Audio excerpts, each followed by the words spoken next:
So I think I'd probably say there are kind of two big kinds of questions that I've really been occupied with thinking about recently. One is a question about the words or concepts or representational vehicles that we use to think and talk about ethical questions, or more broadly, questions about how to live. And the kinds of questions that I'm most interested in right now are questions that sort of start to worry about whether those might not be the best concepts or words or vehicles to use to engage in that project.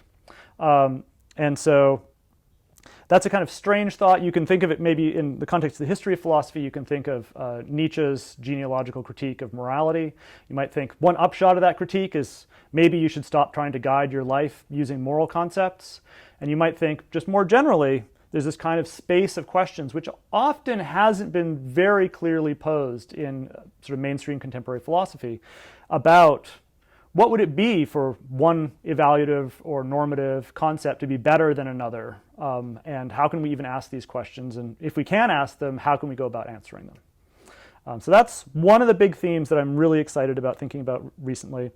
The other sort of big theme that I spend a lot of time thinking about is a kind of question in sort of more practical ethics or social philosophy, and this is a question about how to think about how we as individuals should orient ourselves ethically to unjust or otherwise seriously morally problematic social structures.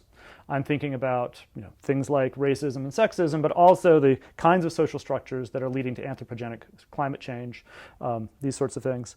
And so those questions, I think I've so far pursued these questions as sort of separate kinds of questions, but there's a way in which you might think that they connect. You might start to worry that the concepts that we use to think about ethical questions aren't well suited to large-scale global crises like climate change, and that we sort of need new conceptual resources for that.